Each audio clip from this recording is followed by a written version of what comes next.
아닙니다.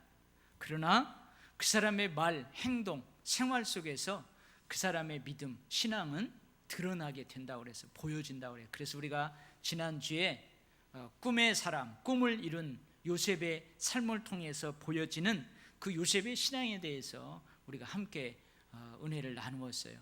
요셉의 신앙은 한 세 가지로 우리가 요약을 했죠. 어떤 신앙이라고 그랬죠? 좀 어려운 절대 신앙이라고 그랬어요. 상황과 여건에 따라서 이리 휘딱 저리 휘딱 흔들리지 않는 그런 신앙이 절대 신앙이라고 그랬어요. 그 다음에 섭리 신앙, 내가 원하지 않는 그 길로 하나님이 나를 인도해도, 내 앞에 이해할 수 없는 일들이 일어나도, 내가 원치 않는 일 일어나도 분명히 합력하여 선을 이루실 것이다. 그것을 믿는 신앙, 그 신앙이 섭리 신앙이라고 그랬어요. 또 여러분, 요셉의 신앙은 무슨 신앙이라고 그랬어요? 임재 신앙이라고 그랬어요. 저를 봐요, 괜찮아요. 임재 신앙이라고 그랬어요. 하나님이 늘 나와 함께 하신다는 신앙. 그래서 임마누엘의 임재 신앙, 경외함의 임재 신앙, 그 신앙이 바로 요셉의 신앙이었어요. 자, 오늘은 드디어 야곱이 요셉이 살아있다는 소식을 듣게 돼요. 아버지, 요셉이 살아서 애굽 땅에 있습니다. 그것도 애굽의 총리가 되어가지고 있습니다. 애굽에서 돌아온 아들들이 하는 말을 야곱은 믿을 수가 없었어요. 믿지를 못해. 이놈들아, 이게 무슨 말이냐? 분명 짐승에 찢겨 죽었다고 너희들이 15년 전에 그 피 묻은 요셉의 옷을 내게 보여주지 않았느냐, 이놈들아. 자식들이 15년 동안 자신을 속였다는 것을 믿을 수가 없었어요. 그러니 요셉이 지금까지 살아있다는 것도 믿겨지지가 않습니다. 그리고 야곱은요, 그동안 자식들에게 전해들은 저 애굽의 총리에 대해서 별로 안 좋은 인상을 가지고 있어요. 아니, 곡식을 구하려고 간 자기 자식들을 뭘로 몰았어요? 간첩으로, 정탐꾼으로 몰아가지고 목숨을 위협했어요. 시므온을 볼모로 잡아가지고 옥에 가두어 버렸어요. 베냐민을 데려와야 시므온을 살려낸다고, 그리고 너희들이 정탐꾼이 아니라는 것도 밝혀진다고 베냐민에게까지 해를 끼치려고 했어요. 아니, 이렇게 나쁜 애굽의 총리가 자신이 가장 사랑하는 요셉이라니, 여러분, 믿을 수가 없었어요. 야곱은 요셉이 살아있다는 전혀 믿기지 않는 소식을 듣자 어리둥절해요. 너무나 큰 충격을 받는 것입니다. 막 심장이 어떻게 해요? 벌렁벌렁해요. 식은땀이 나면서 힘이 쭉 빠져요. 여러분, 우리도 마찬가지예요. 그것이 좋은 소식이든 나쁜 소식이든 전혀 믿기지 않는 소식을 듣게 되면 그 순간 너무나 큰 충격을 받게 돼요. 그래서 어떻게 해요? 그 충격으로요, 목숨을 잃는 경우도 종종 있어요. 운전면허증 막 100번 떨어졌다가 100번째 딱 합격한 할머니가요, 너무 기뻐가지고 심장마비로 돌아가시는 그런 일이 있잖아요. 갑자기요, 막 충격적인 소식이 이 전화를 통해서 들려지면요, 덜썩 주저앉아요. 힘이 쭉 빠져버려요. 지금 야곱이 그런 상황이에요. 그래서 아들들은요, 아버지 야곱에게 요셉이 아버지 야곱을 위해서 보낸 것들을 보여줘요. 순나기 10필, 그 수레에다가 아버지를 위해서 보낸 저 애굽의 아름다운 그 물품들을 보여줘요. 암나기 10필에다가요, 이제 아버지를 다시 애굽으로 모시고 갈 때 필요로 하는 양식들, 곡식, 필요로 하는 그 물품들을 가득 실어서 보냈어요. 그걸 보여줘요. 그리고 그동안 애굽에서 있었던 그런 일들을 다 이야기를 합니다. 그러니까 야곱이 그 모든 것을 보고 요셉이 살아있다는 사실을 믿게 돼요. 내 아들 요셉아, 짐승에게 험악하게 찢겨 죽는 줄만 알았던 죽었던 내 아들 요셉아, 네가 살아있었구나. 네가 살아있었구나. 내가 죽기 전에 가서 너를 보리라. 여러분, 사실 요셉의 삶에서 이 부분이 막 클라이막스예요.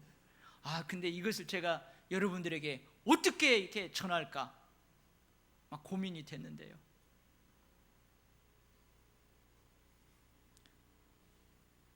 요셉이 살아있다는 사실을 확인하고는요, 어리둥절하여 힘이 쭉 빠졌던 야곱이요, 다시 막 힘이 생겨나. 근데 지금 야곱의 나이가 몇 살이에요? 130세. 이빨도 다 빠지고요, 관절에 힘도 없어요. 근데 요셉이 살아있다는 그 사실을 확인하고는요, 막 힘이 넘쳐나요. 여러분, 늙었는데요, 막 힘이 넘쳐나는 거예요. 이게 무슨 말일까요? 이게 무슨 말이에요? 삶에 희망이 생겼다는 말이에요. 요셉이 살아있다는 사실이 늙은 야곱의 삶에 다시 뭐예요? 희망을 불어 넣은 거예요. 무엇보다도요, 야곱은 요셉이 살아있다는 사실을 확인하고는 그 아들들 앞에서 어떤 말을 하면 이런 말을 해요. 조카도다, 내 아들 요셉이 지금까지 살아있으니. 조카도다, 내 아들 요셉이 지금까지 살아있으니. 여러분, 이 말이 어떤 의미가 있는 줄 아세요? 뭐가 조카다는 말이에요? 요셉이 살아있으니 조카도다.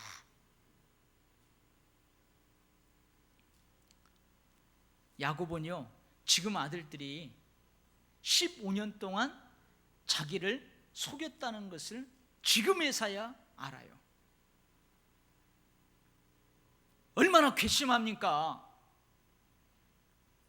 이런 뻔뻔한 놈들, 이런 나쁜 놈들. 그동안 내가 요셉이 죽은 줄만 알고 슬픔 가운데 큰 희망도 없이 아침에 일어나도 저 먼 산만 바라보고 먹어도 배부르지 않고 하루하루를 그렇게 보내는 것을 지켜보았건만 아비의 고통과 아픔을 아랑곳하지 않고 지금까지 날 속인 이런 나쁜 놈들아, 이런 나쁜 놈들아.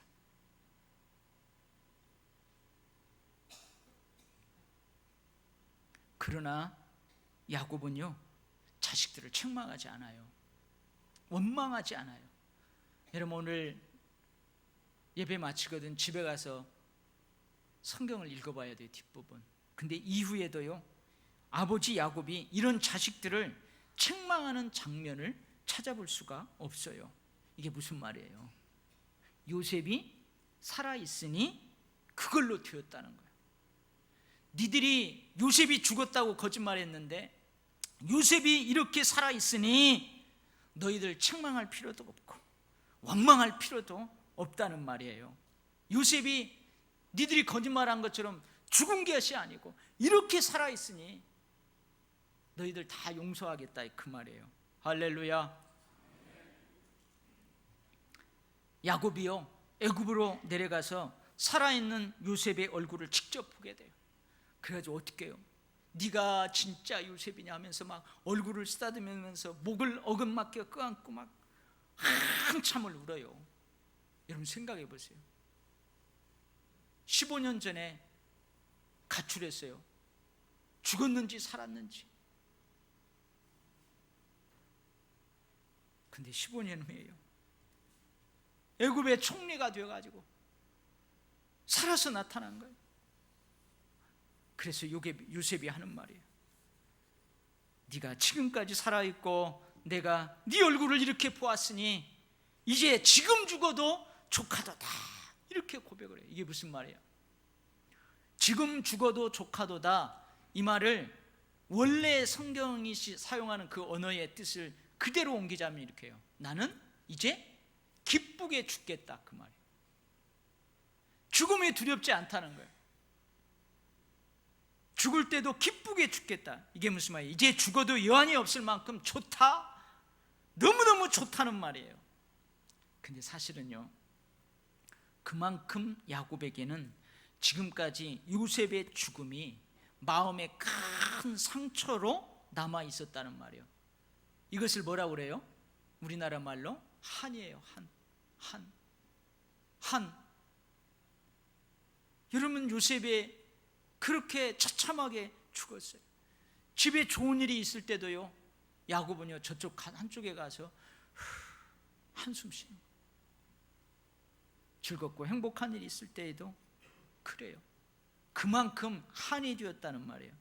그런데 죽은 아들이 이렇게 멀쩡하게, 그것도 애굽의 총리가 되어 살아있으니 이제 죽어도 여한이 없을 만큼 좋다, 행복하다, 그런 말이에요. 그런 말. 사랑하는 성도 여러분, 이 구약의 요셉은 누구를 예표한다고 그랬어요? 예수님을 예표한다고 그랬어요. 살아계신 예수님을 만나면 여러분도 야곱처럼 삶에 새로운 희망이 생겨요. 살아계신 예수님을 만나면 야곱처럼 여러분도 모든 것을 용서할 수 있어요. 살아계신 예수님을 만나면 우리도 기쁘게 죽을 수 있어요. 죽어도 여한이 없을 만큼 살아간다는 것이 좋아요. 인생이 행복해요. 할렐루야. 사랑하는 성도 여러분, 성경의 이 문자 속에 갇혀있는 예수님이 아닌 여러분들의 이 생각 속에, 여러분들의 관념 속에 갇혀있는 예수님이 아닌 여러분 성경의 여러 가지 사건 속에 살아계신 그 예수님을 여러분의 삶에서도 살아계신 그 예수님으로 만날 수 있기를 바랍니다. 아니, 그 만나야 돼요. 그 만나야 돼요. 내 죄 때문에 내 죄를 친히 담당하시고 십자가에서 내 죄값을 고통스럽게 처절하게 치르신 그 죽으신 예수님을 생각하면 너무너무 가슴이 아파요. 너무너무 슬퍼요. 괴로워요. 여러분, 우리 박 목사님이 십자가의 의미 설교할 때 십자가를 딱 볼 때 제일 처음에 뭐가 생각나야 된다고 그랬어요? 저 없을 때 설교했는데 십자가를 보면서 제일 처음에 뭐가 생각나야 된다는 거예요. 기억 안 나요? 한 글자인데 뱀 같은 나를 생각해야 된다. 뱀같이 악한 나를 위해서 예수님이 저 십자가에서 죽으셨다는 거예요. 처절하게, 그것도요 고통스럽게 그 주님을 생각하면요, 내 죄가 얼마나 큰지, 내가 얼마나 못됐는지, 우리 주님을 얼마나 아프게 했는지 여러분 눈물이 나요. 슬퍼요. 제가 언젠가 얘기했죠. 이 고난주간만 되면은 우리 십자가 영화를 보여줘요. 그 영화를 보고 한 여자 집사님이 그랬다잖아요. 집에 가가지고 아들아, 나 이제 하나님 안 믿을란다. 자, 교회 안 갈란다. 어머니 왜요? 그랬대. 우리 예수님을 저렇게 처절하게 고통스럽게 죽게 내버려두지는 하나님이라면 나 안 믿을란다. 그러면서 한 주간 동안요 슬픔 가운데 잠겨있고 밥도 제대로 먹고 그렇게 괴로워하더니 그래도 교회 가더랍니다. 근데 돌아와가지고요, 다 내 죄 때문에 하나님이 그렇게 하셨지. 여러분, 고난주간 지나면 그 다음 주가 무슨 주일이에요? 부활주일이에요. 부활하신 주님을 만난 거예요. 여러분, 우리가 부활하신 주님을 만나면 우리가 그때야 저 십자가를 바라보면서 기뻐할 수 있어요. 그래서 우리는 십자가에 죽으신 주님뿐만 아니라 부활하신 주님을 반드시 만나야만 합니다. 여러분, 살아계신 주님을 만나야만 합니다. 할렐루야. 여러분, 머릿속으로만, 이 성경의 문자 속에서만 그렇게 계신 주님이 아닌 여러분의 삶에서 여러분 살아 역사하시는 그 주님을 만나기를 바랍니다. 그러면 여러분, 야곱의 희망이 생겼던 것처럼, 고목나무에 꽃이 피는 것처럼 여러분 그런 놀라운 축복의 역사들이 있을 줄 믿습니다. 그래서요, 야곱은, 이스라엘은 막 빨리 애굽으로 달려가서 살아있는 요셉을 직접 만나고 싶었어요. 요셉을 만나고 싶어요. 그런데 한 가지 고민이 있어요. 야곱에게. 여러분 혹시 지금 제가 설교하면서 야곱과 요셉을 막 이렇게 이상하게 섞어 쓰나요? 그러지 않죠? 여러분 잘 알아들으십시오. 오늘 본문에 보면 야곱하고 이스라엘을 어떤 때는 이스라엘, 어떤 때는 야곱 그래요. 다 같은 사람이에요. 이 이스라엘이요, 빨리 가가지고 살아있는 이 요셉을 만나고 싶어요. 그런데 고민이 있어요. 뭔 고민이 있을까요? 야, 요셉을 15년 만에 만나는데 어떤 옷을 입고 갈까? 입술을 진하게 바를까? 야, 처음 만나면 내가 무슨 말을 해야 될까? 그런 고민이 아니에요. 무슨 고민일까요?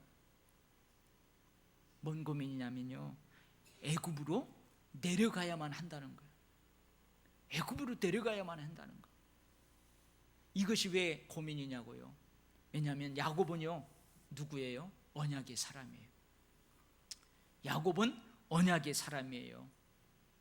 언약의 사람인 야곱에게는 언약의 땅, 약속의 땅인 가나안을 떠나서 애굽으로 내려간다는 것이 썩 내키지가 않아요.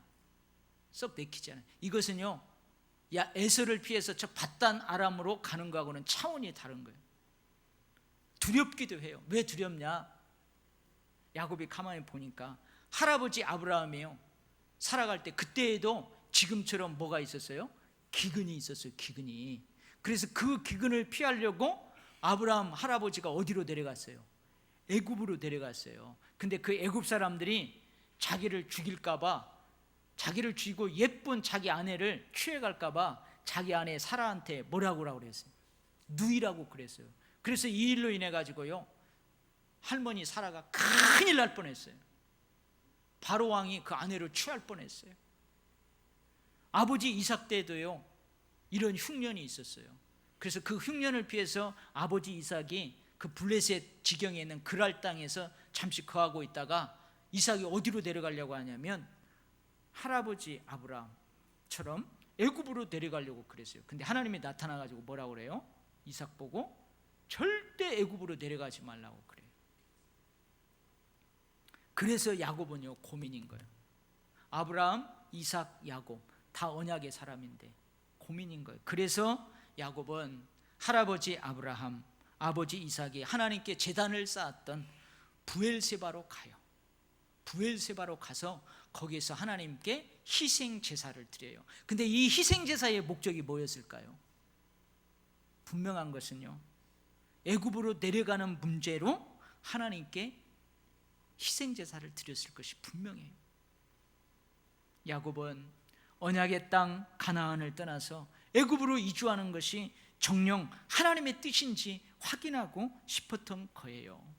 근데요, 희생 제사를 드린 그날 밤 야곱의 꿈에 하나님이 나타나셨어요. 그리고 애굽으로 내려가는 것에 대해서 말씀하세요. 뭐라고 말씀하세요? 애굽으로 내려가기를 두려워하지 말래요. 내가 거기서 너로 큰 민족을 이루게 하리라. 내가 너와 함께 애굽으로 내려가겠다. 그리고 내가 반드시 너를 인도하여 다시 올라올 것이다. 요셉의 손으로 너의 눈을 감길 거다. 이게 무슨 말이냐면요, 애굽으로 내려간 이스라엘은 그 애굽에서 죽을 거라는 거예요. 아니, 그 땅에서 야곱이 죽어요. 이스라엘이 죽어요. 근데 하나님은 뭐라고 그래요?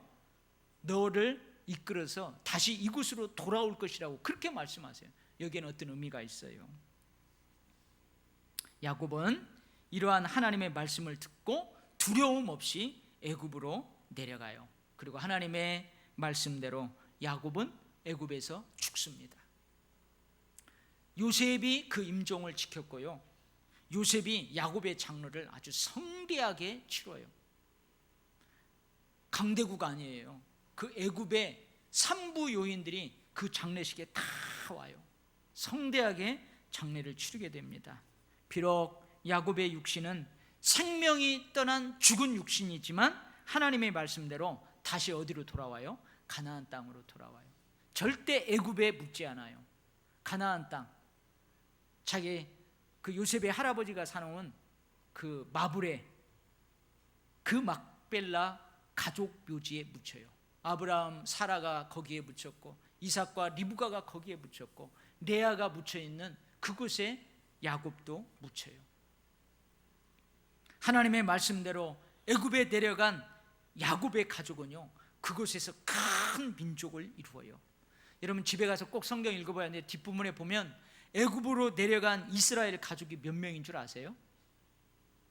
66명. 근데 이미 애굽으로 내려간 요셉의 가족까지 합치면은 70명이에요. 70명.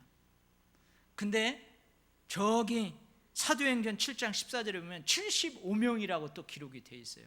이 5명은 뭐냐면 요셉의 손자들까지 합치면 75명이에요. 어쨌든 이렇게 70명이었던 이스라엘 가족이 400년 후에 몇 명으로 돼요? 60만. 여자와 어린아이 빼고 60만. 다 합치면은요 120만 이상이 훌쩍 넘어요. 우리 안산의 인구가 70만, 75만 그 사이에 있다고 그러잖아요. 어마어마하게 늘어나요. 그리고 하나님께서 반드시 너를 인도하여 다시 올라올 것이다. 이 말씀은요, 야곱의 죽은 육신이지만 그것이 가나안 땅에 다시 돌아오는 그런 의미도 있지만 야곱의 후손들인 이스라엘 민족을 하나님께서 인도해서 다시 가나안 땅으로 올라오신다. 그런 의미가 있어요. 이것이 바로 뭐예요? 출애굽이에요. 출애굽. 저는 이 부분에서요 가만히 생각을 해봤어요.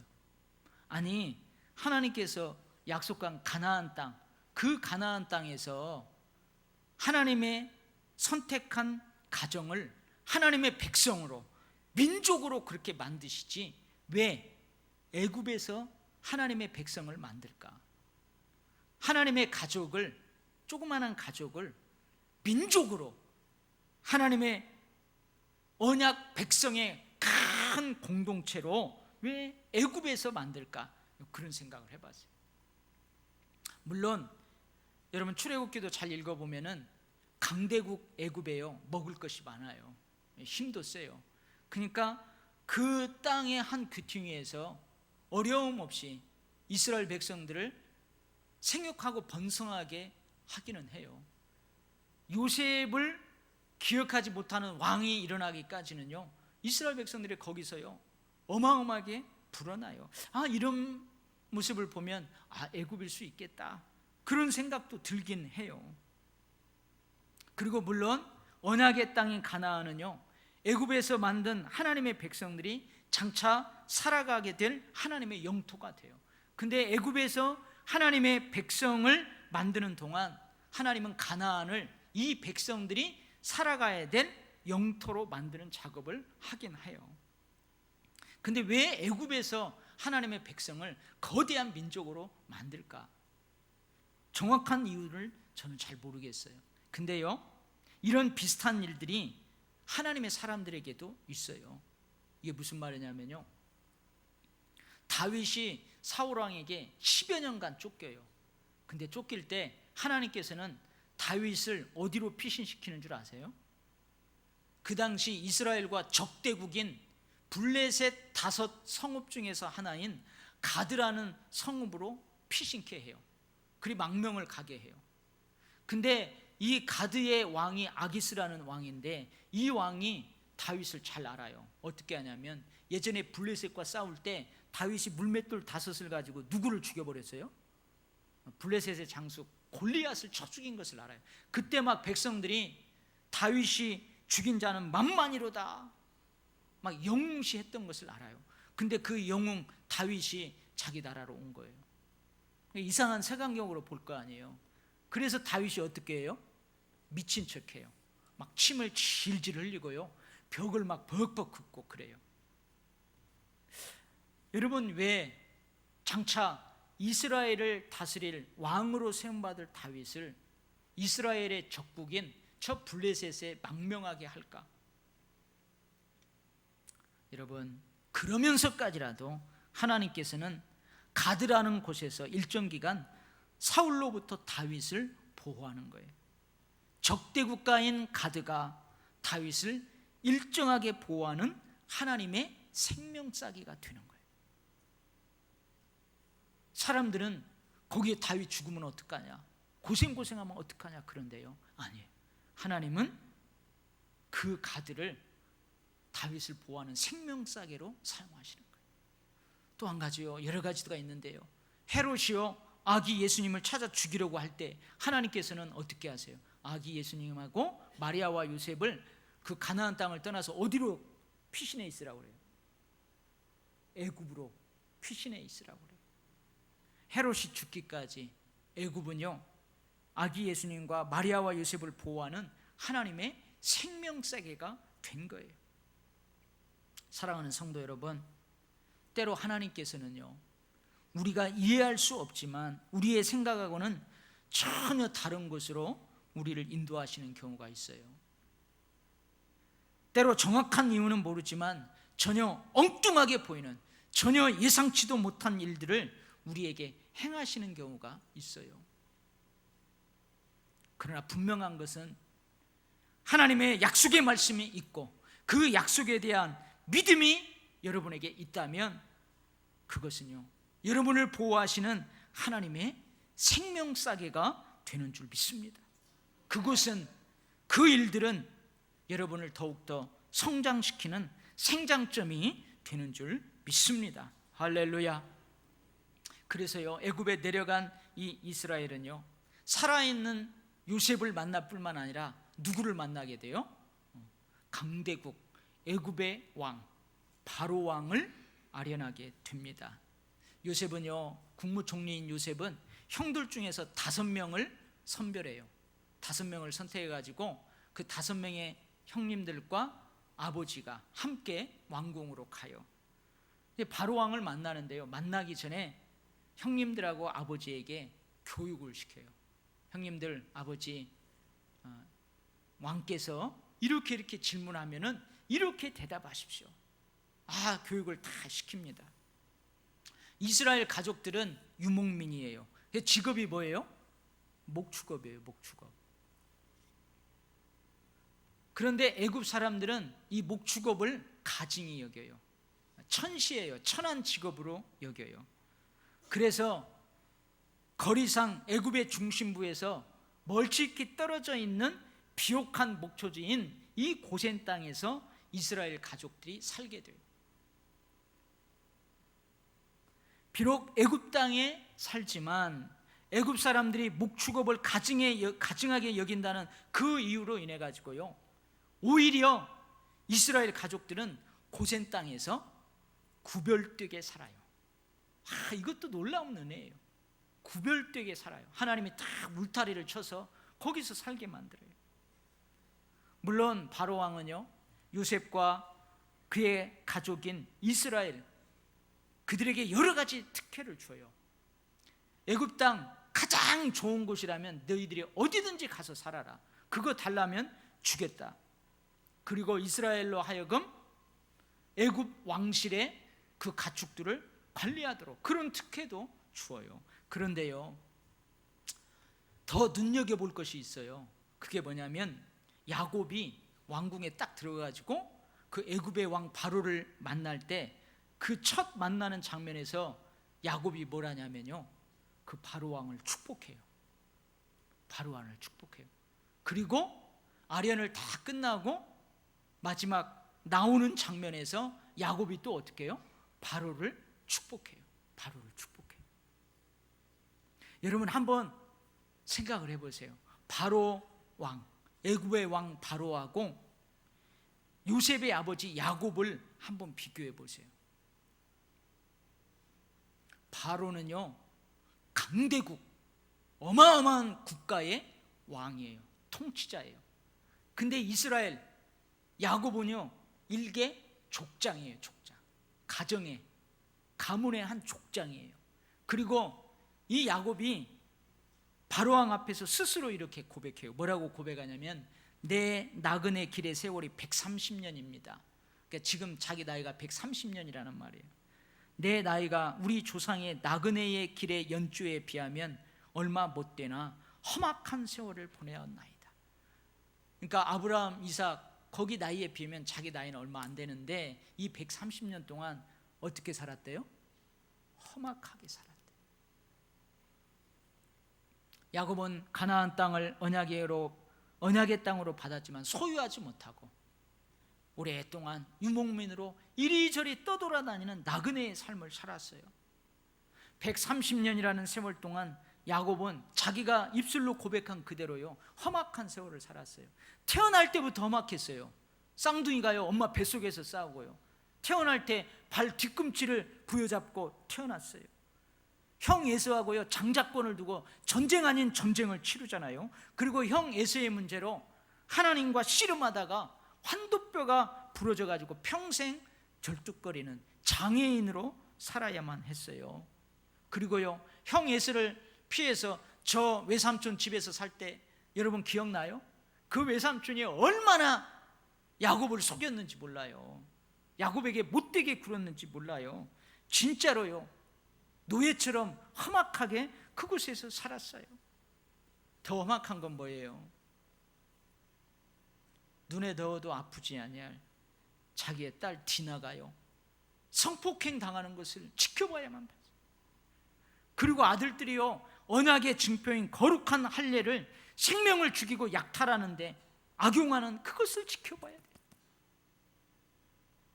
사랑하는 아내가 낳은 아들 요셉이 짐승에 찢겨 죽은 줄 알고 지금까지 살았어요. 사랑하는 아내가 길거리에서 베냐민을 낳다가 죽어요. 그리고 더 험악한 꼴을 봐요. 그게 뭔 줄 아세요? 큰아들 루벤이요, 자기 아내하고 통간하는 것을 봐요. 비라하고요 통간하는 그것을 지켜봐요. 여러분, 조상들에 비하면 비록 야곱의 나이 얼마 못 되지만 진짜 험악한 세월, 그런 세월을 살았어요. 애굽 왕 바로의 삶과 비교해 보면 야곱의 삶은 험악해요. 초라해요. 일개족장일 뿐이에요. 그럼에도 불구하고 누가 누구를 축복해요? 야곱이 바로 왕을 축복해요. 왜 그럴까요? 여러분, 하나님께서 야곱에게 주신 축복권이 있기 때문에 그래요. 너를 축복하는 자에게는 내가 복을 내리고 너를 저주하는 자에게는 내가 저주하리니 땅의 모든 족속이 너로 말미암아 복을 얻을 것이라. 너는 복이 될지라. 이게 할아버지 아브라함에게 하나님이 주신 축복권이에요. 그리고 이 축복권은 아버지 이삭을 통해서 자기에게까지 계대되었어요. 이 계대된 하나님께서 주신 축복권을 가지고 야곱은 바로 왕을 축복하고 있어요. 할렐루야. 여러분, 우리는 축복의 사람입니다. 믿습니까? 비록 험악한 삶을 살고 있고 초라하고 그저 나약하기 짝이 없는 한 사람이지만 우리는 예수 그리스도의 것이에요. 우리 안에 예수 그리스도가 계십니다. 할렐루야. 우리는 존귀하신 예수 그리스도의 이름, 능력의 예수 그리스도의 이름으로 모든 사람을 축복할 수 있는 축복의 사람입니다. 여러분 모두가 모든 사람을 축복할 수 있는 하나님께서 주신 축복권을 여러분 마음껏 사용할 수 있기를 바랍니다. 축복의 사람으로 살아갈 수 있기를 주의 이름으로 축복합니다. 아멘. 기도하겠어요. 아버지 하나님, 살아있는 요셉을 만난 야곱이 새로운 삶의 희망을 갖고 그랬던 것처럼 우리가 살아계신 예수님 개인적으로 만나면 우리의 삶도 희망으로 변화되고 축복으로 변화될 줄 믿습니다. 아버지 하나님, 그런 은혜와 축복을 이 말씀을 주의 음성으로 듣는 자들에게 허락하여 주시옵소서. 애굽은 이스라엘 백성들을 하나님의 백성 공동체로 큰 민족으로 만드시는 하나님의 생명싸개였습니다. 주님, 우리에게도 분명 하나님의 생명싸개의 그것과 그 일들이 있습니다. 믿음의 눈으로 보게 하여 주시옵소서. 아버지, 내 삶도 초라합니다. 내 삶도 험악하고 약하기 짝이 없습니다. 그러나 우리는 축복의 사람입니다. 하나님, 마음껏 축복하는 축복의 통로로 살아가게 하여 주시옵소서. 예수님 이름으로 간절하게 기도 올리옵나이다. 아멘.